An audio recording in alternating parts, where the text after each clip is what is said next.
Саламатсыздарбы, урматтуу студенттер, урматтуу окуучулар. Сиздер менен кайрадан экран аркылуу көрүшкөнүнө аябай кубанычтабыз. Сиздерде өсүп өзгөрүү болгондугунан болуп жаткан болсо, бул биз үчүн аябай чоң кубаныч. Албетте болбой коюу мүмкүн эмес, себеби сиз умтулуп атасыз, аракет кылып атасыз. Ал эми аракет болгон жерде албетте ийгилик болот. Ал эми биз сиздин буга чейинки өтүлгөн сабактардын ар биринен баштап бардыгынан мугалим ар бир темадан ар жерден аралаштырып сизге суроо берип жатса керек. Ал эми ошол нерсеге сиз болушунча ар жерден суроо бергенде жооп бере алгандай болсоңуз, бул эң жакшы жыйынтык. Ал эми сиздин өтүлгөн темаларыбыз биз сизге буга чейин тааныш. Буга чейин биз IB хичит, анан кийин түдүн өттүк, me, him, her деген өттүк, анан why, how, when дегендер өттүк, анан into, from өттүк, анан тескери суроо don't you work, doesn't you work, анан убакыт өттүк, am, pm, past, to, could дегендерди, анан ошондойбу you work, don't you дегендер өттүк, анан кийин to have өттүк. To have'тен кийин биз to have'тын биринчи вариантын өттүк, I have, do I have. Андан кийин экинчи вариантын өттүк, to have'тын, туурабы? To have'тын экинчи вариантын. Бул have I have I деп.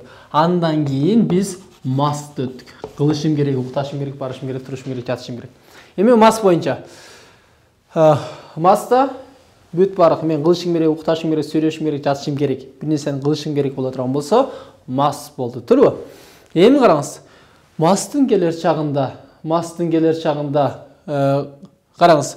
Бул келер чагында I will have to болду, туурабы? Ал эми өткөн чагында I had to болду. Эми биз айттык өткөнкү сабакта must'тын синоними бул have to болот дедик, туурабы? Ал эми караңыз, эмне үчүн бул жерде биз to have'тын формуласы кандай эле? Формуласы I, we, they have, he, she, it has эле, туурабы? Ал эми суроо бере турган болсок кандай эле? Do I have эле, туурабы? Ал эми he, she, itке суроо бере турган болсок, does he, she, it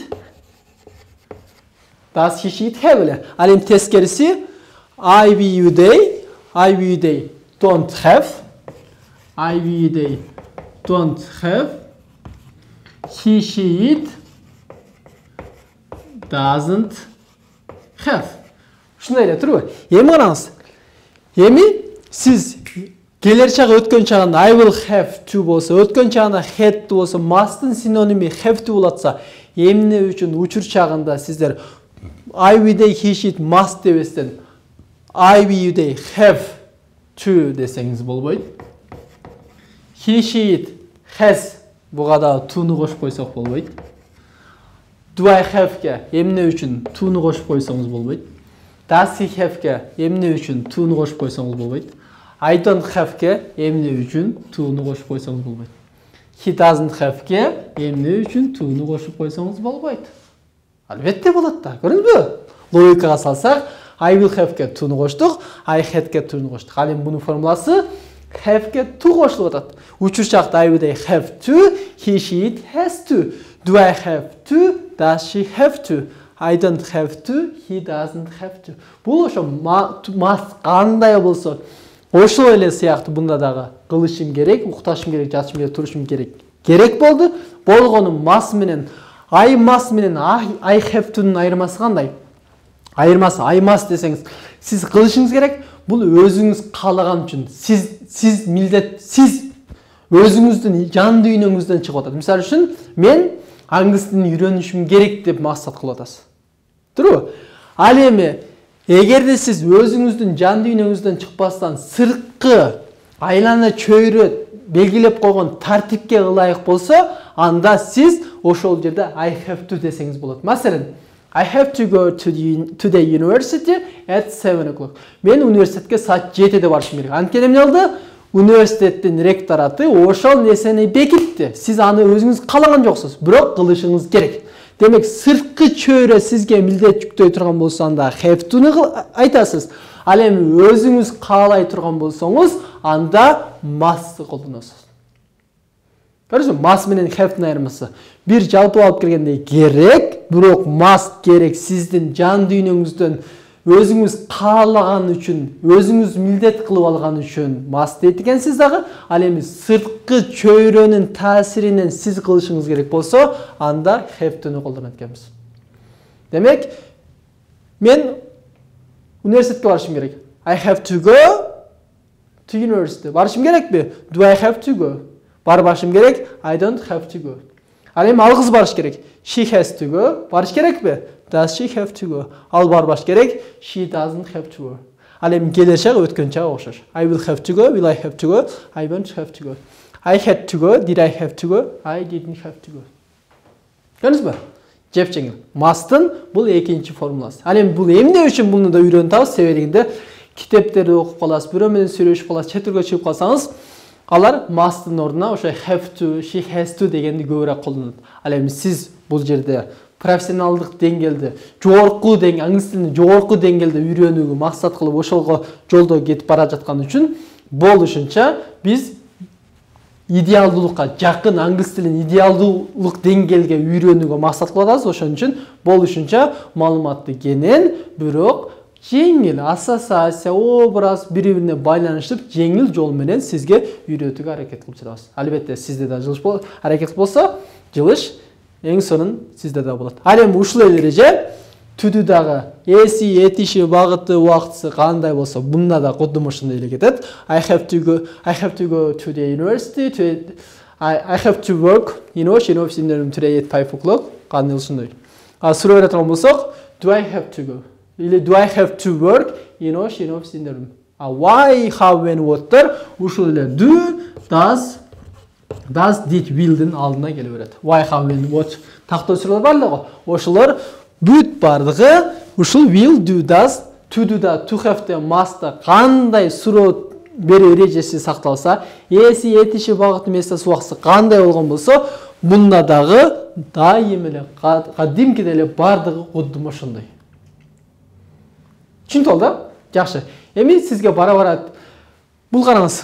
Сиз to-ны жакшы билсеңиз, to have-ты таап алдыңыз, жеңил болду. To have-ты жакшы билсеңиз, must оңой болду. Бардыгынын бары тамыры бул to-ду. To-ны канчалык жакшы билсеңиз, бул жагы ошончолук жеңил болушуна сиз күндөн күнгө албетте ынанып жатсаңыз керек.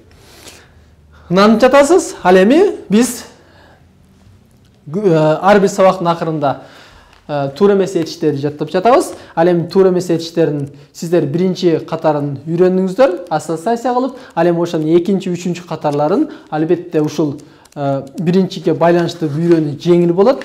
Бул практикадан өткөн. Ал эми сиз деле ал нерсени байкап жатасыз.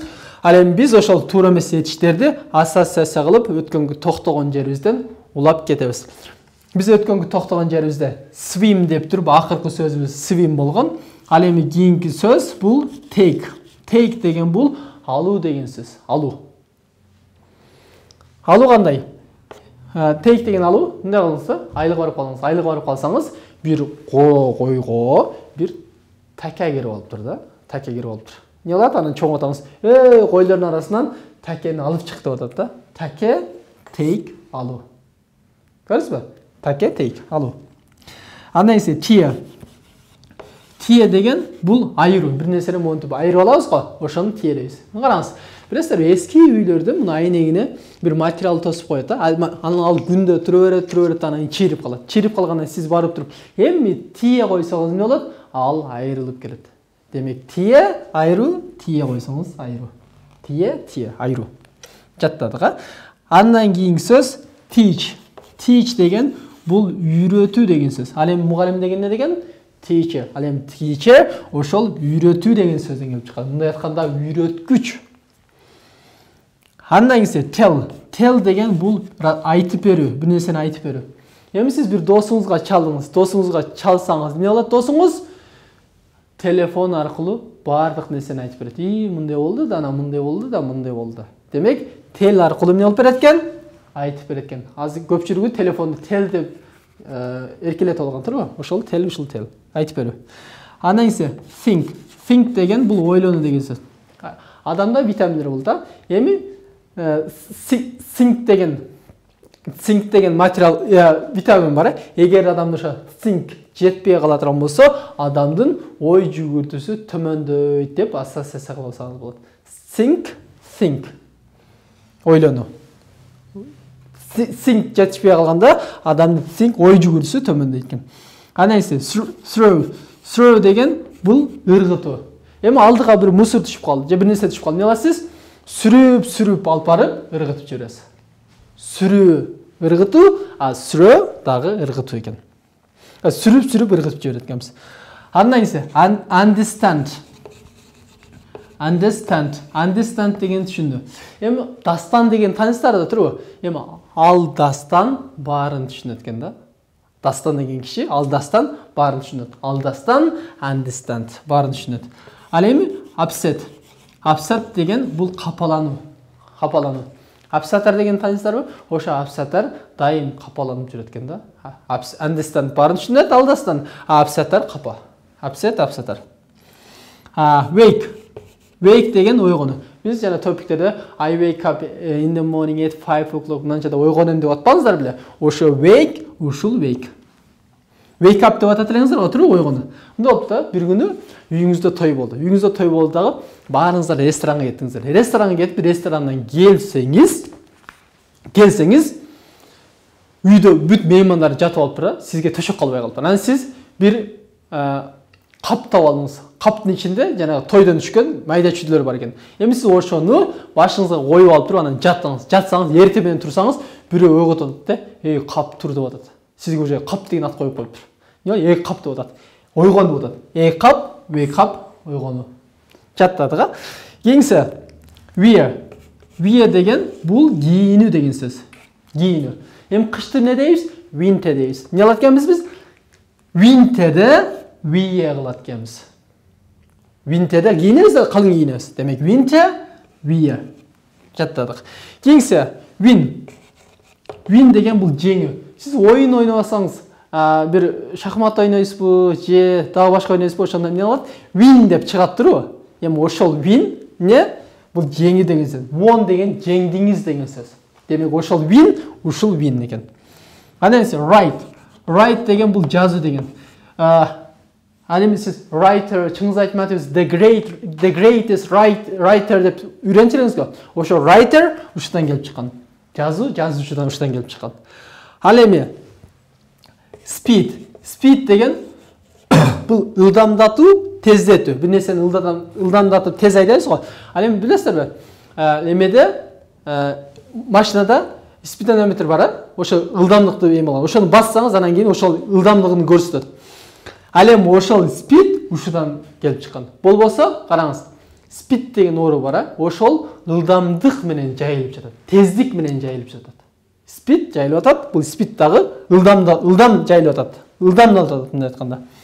Ал эми sow деген бул себүү. Бир нерсени урук себебиз, дары себебиз, бир нерсени себебиз, ошо sow болот. Эми биз дагы эмне беребиз? Сууну себебиз. Сууну дагы себет экенбиз, sowну дагы себет экенбиз. Жаттадык. Ал эми smell деген бул жыттануу, бир нерсени бир жакшы жыттанса дагы, жаман жыттанса дагы smell деп айта беребиз.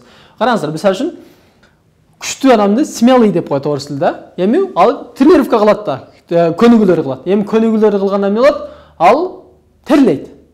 Демек smelly адам тренировка кылганда жыттанат экен да, мындай айтканда. Ал эми тамакта it smells good деп айтсаңыздар болот. Тамактагы жашына жыттанат деп айта берсеңиз болот. Ал эми spill деген бул төгүп алуу, бир нерсени сууну төгүп аласыз, бир нерсени төгүп алсаңыз, ошого spill деп колдонсоңуз болот. Бул кандайча? Ичүү деген pit да. Эми өткөн чагы эмне болот? Spill. Эми эмне болот? Султан сууну ичти, анан төгүп алды. Деп ассоциация кылсак болот. Spill төгүп алуу.